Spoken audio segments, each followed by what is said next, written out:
Hey, I'm here. Thank you. And speaking of which, I'm not going to comment very much about Friday, but what I will say is that coming up at 3 o'clock, Spike Eskin will join the show, and, we'll address it, all right? And then we'll undress it, and then that's it. So that's coming up at 3 o'clock a little bit later today. What a weekend. What a tale of two cities.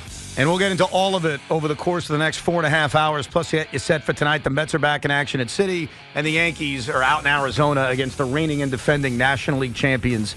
But here's what I battle, Tiki. I have seen many an opening day in many a sport in which that first game, those first few games, mean absolutely nothing. And you almost forget about what happened later in a season because the season either turned around really quickly or got really, really crappy. And so opening day and the first series of the year becomes a footnote.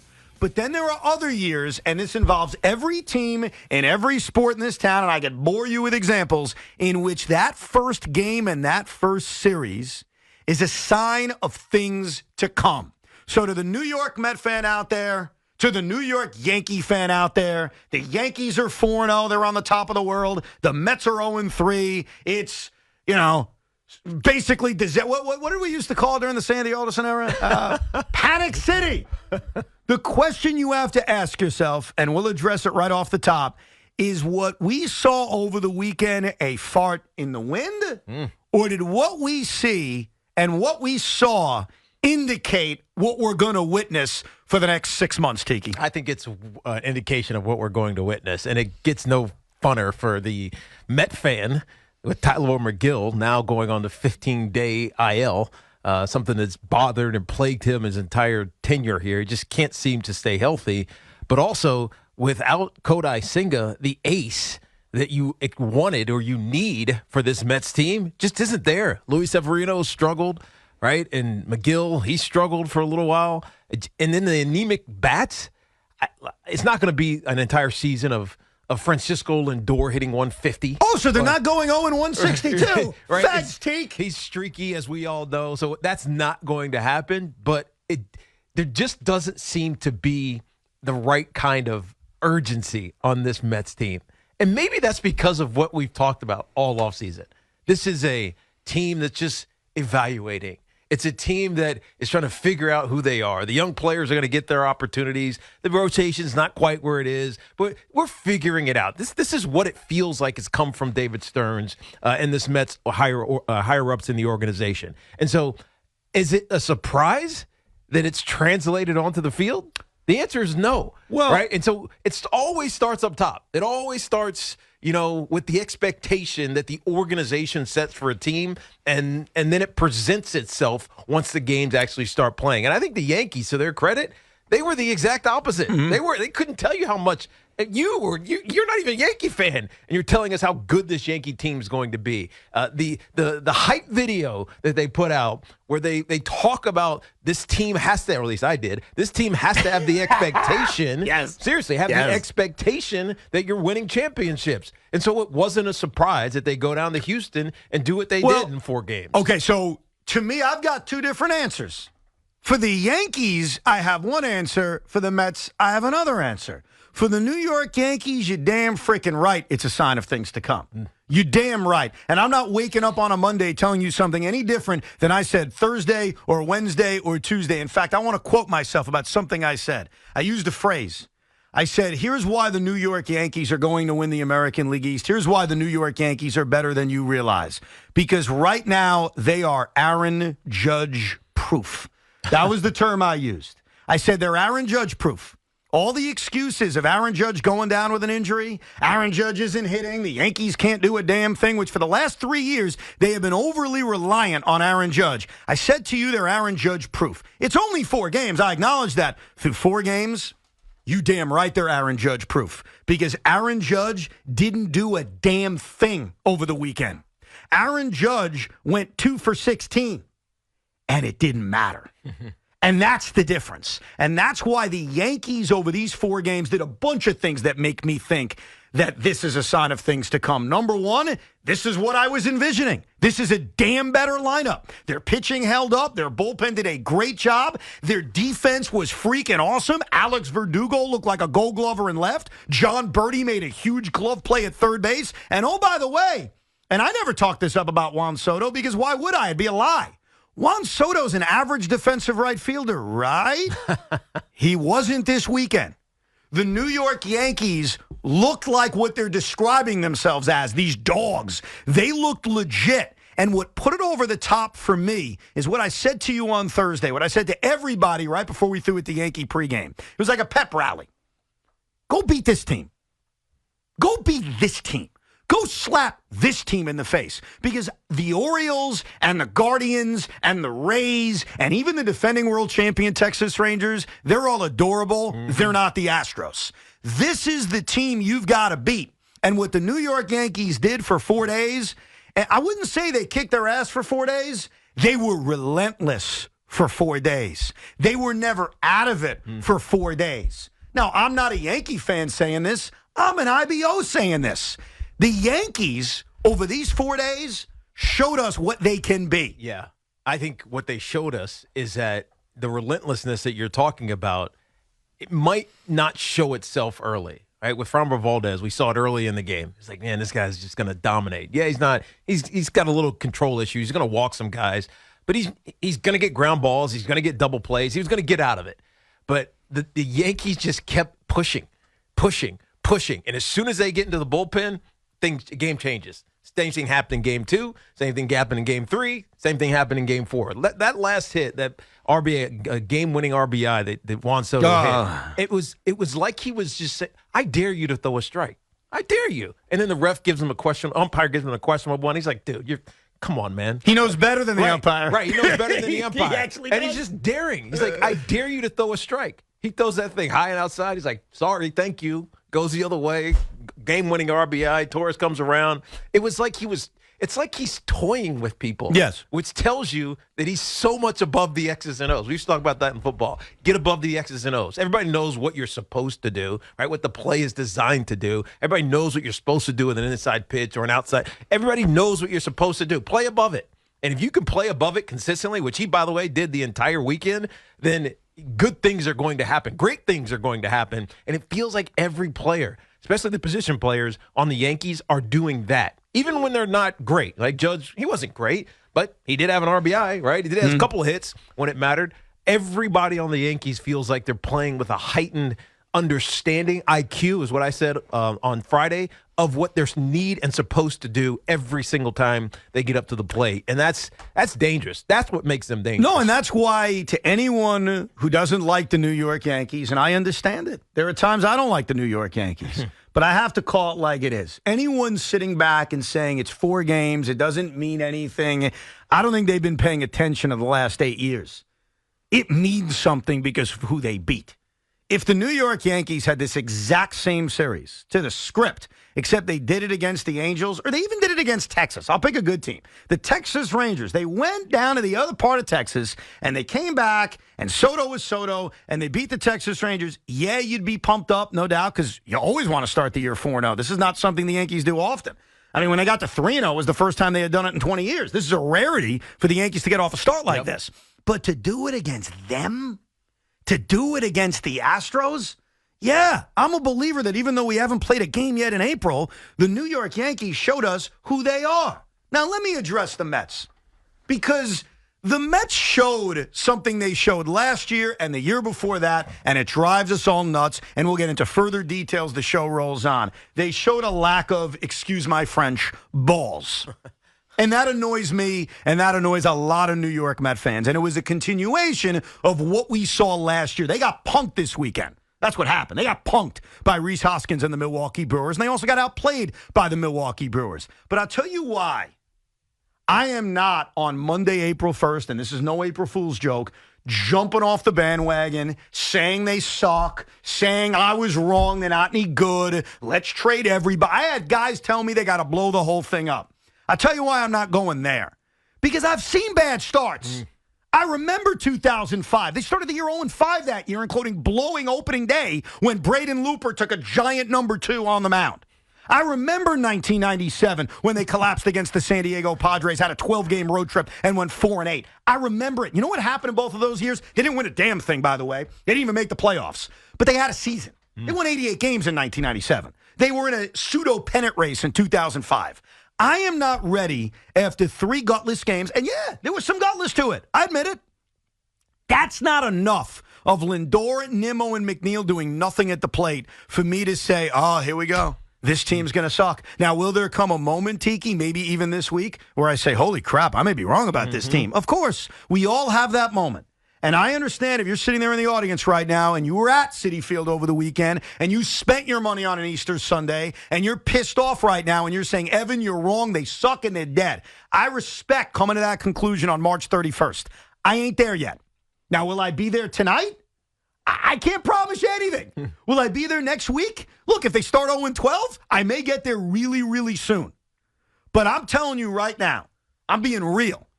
I'm not feeling, despite being 0-3, in a rare moment of that, because the Mets haven't done that a lot being 0-3. 2014 and 2005. That's the only 2 years of my lifetime.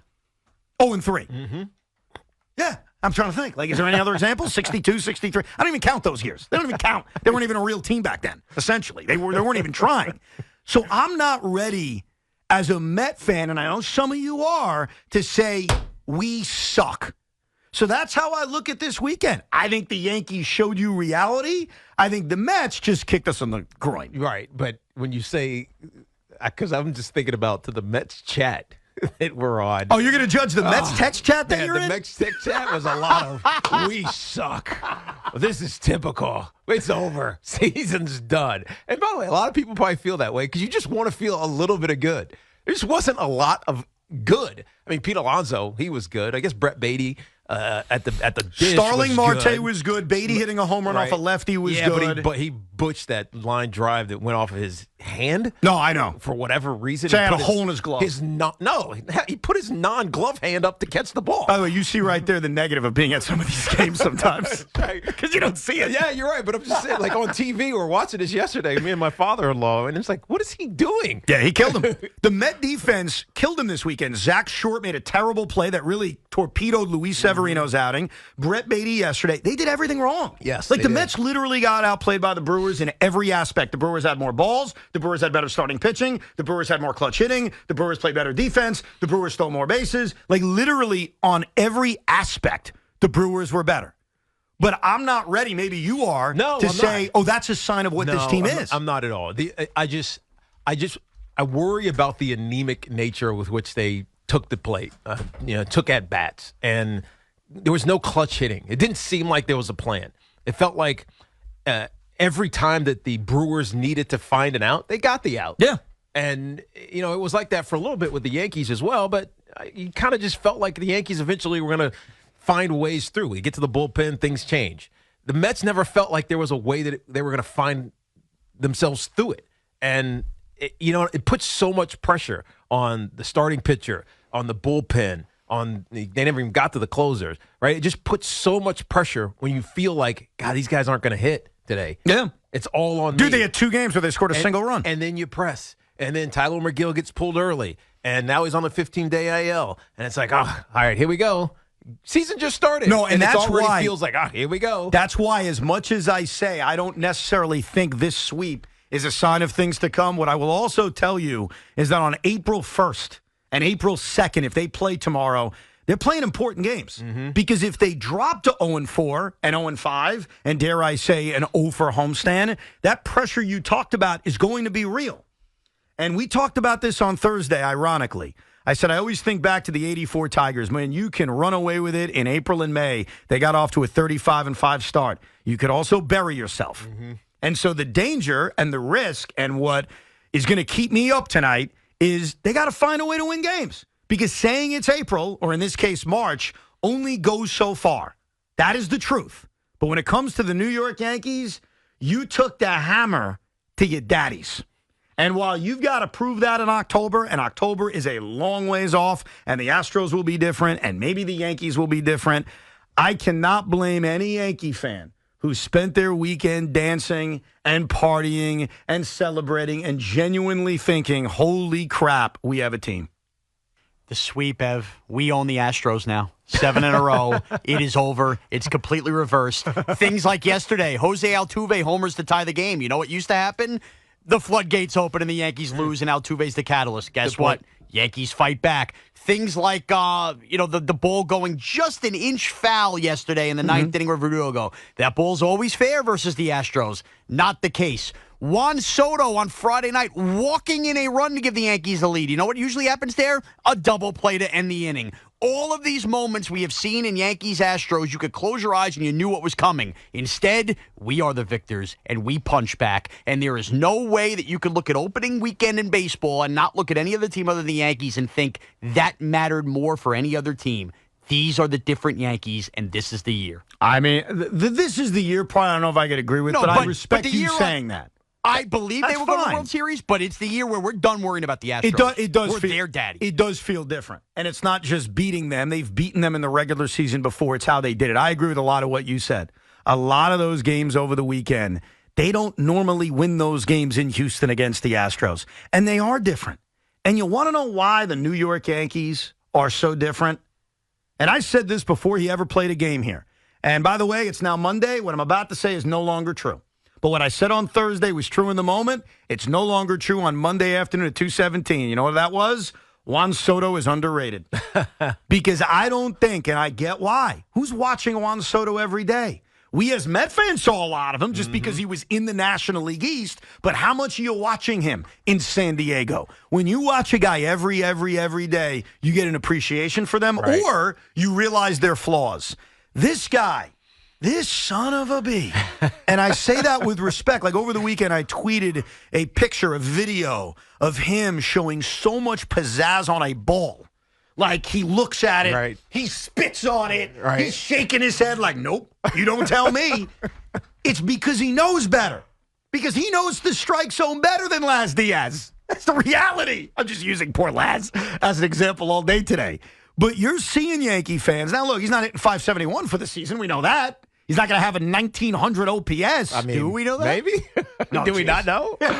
Seriously. But what you do know is that man is impossible to get out. And when you do get him out, it's almost like, how the hell did you get him out? Well, it's almost like you feel like, as a pitcher, I'm just imagining, you're up, whatever. It's 1-2. You're up on him, and you think you have him.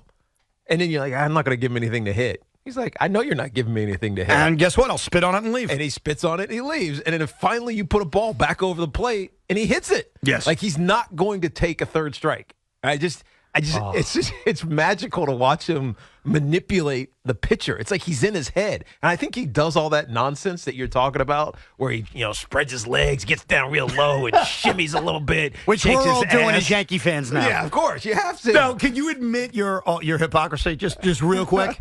Because I'm not raining on any Yankee parade, but there's a little bit of hypocrisy that some of you guys as Yankee fans are experiencing. They thought they would hate it? I think that everything Juan Soto does, and it's awesome for the Yankees. He's changed everything about this team. No, this isn't hypocrisy. I know what you're saying, but go ahead. If they lost, we'd be annoyed with it. No, I didn't say that. No, I didn't say that. Go ahead. I know what you're saying. It's very un-Yankee-like. But here's the thing. Very un-Yankee-like. Hold on. It's very un-Yankee-like if he's not a Yankee. I'm trying to think of the pain in the ass. Think of a pain in the ass, like player. You're like, God, I hate that dude. No, dude, I'll give it to you. Reese Hoskins is a perfect example for the Mets. Don't bring his name up right now. Okay, whatever. If Reese Hoskins was on the Mets, you'd be like, dude, I love the fact that he does that crap. I love that he's like quasi-shady, that he does these little things just to get under the skin, and then he's like really passive-aggressive about it. Yeah, I'm going to duck my head and run off the field and get to the sideline and call you a or back to the dugout and call you a crybaby, right? If he was on your team, you would love that. There's a difference. Juan Soto, no, it's different. It's annoying if he's not on your team. Hold on. If he's on your team, you love it. I'm not annoyed by Juan Soto because I've always had a respect for someone who's so much better than anybody on my team who I get to watch. Like, I'm not rooting for him, but I have an immense amount of respect for the greatness of Juan Soto. To the point where I've been criticized for talking him up too much. You're going to be rooting for him by the end of the season. Well, look, it's not about rooting, but what it is about is there's a difference between... You're an IBO. You're going to appreciate it. I do. special. I I've never appreciate- seen anything like this. And he's a Yankee. And if you say he's going to be a bet next year, we're going to bum rush you. I didn't say anything of that right now. I'm ended talking this about weekend. his utter brilliance that he has. I'm not surprised. I've watched him. I know what he is. But here's the difference between, hey, that's a guy that you hate unless he's on your team, the Sean Avery, you bring up Rhys Hoskins. The Yankees have always had this identity of upstanding. Our hats are forwards. You know, we don't have facial hair. And I appreciate what the Yankees are doing, by the way. I love the fact that the New York Yankees have embraced that it's not 1926 anymore. I respect that. I respect that they brought in the swag man himself in Juan Soto, and now the Yankees are embracing what they should be because it's 2024. They did this once before, Evan, and everybody forgets, but we're going to get all these comparisons. It was 09. They embraced Johnny Damon. They embraced Nick Swisher. Johnny Damon cut his hair. Stop it. No. It's not about his hair. It's not It's about his hair. Don't focus on that. It was about the attitude and the spunk and everything he added. And Nick Swisher was that way too, even if he didn't have the at-bats to back it up. And to a lesser extent, CeCe Sabathia and A.J. Burnett throwing pies in faces. Right. CeCe is the perfect anti-Yankee. Right. 09. Seriously. Yeah. Think about his attitude. The Yankees Like, had a fight core you. of anti-Yankees. He'd throw at you and fight you. Like, I dare you to come out of the I don't the think dugout. that's on Yankee-like, though. I think the Yankees have always been tough. I think this is going to sound small. What is Soto doing? Is anything different? I'm going to tell you something. No, it's tiny stuff. The Right. backwards hat. I think it's badass. I love that he does that. The swagger, the jewelry, I'm shaking my head that wasn't a strike. Juan Soto has changed the New York Yankees, and that's a good thing. Mm-hmm. Like, don't take this as a negative. He changed your corporate persona. He didn't come to the Yankees and become Yankee corporate. He turned the Yankees into an image of himself, and that should pump you up. And it's a part of why I buy what the Yankees did over the first 4 games. With the Mets, I'm not ready to bury them. Will it be a footnote, or is this the reality for both teams? We'll get your calls next, 877-337-6666.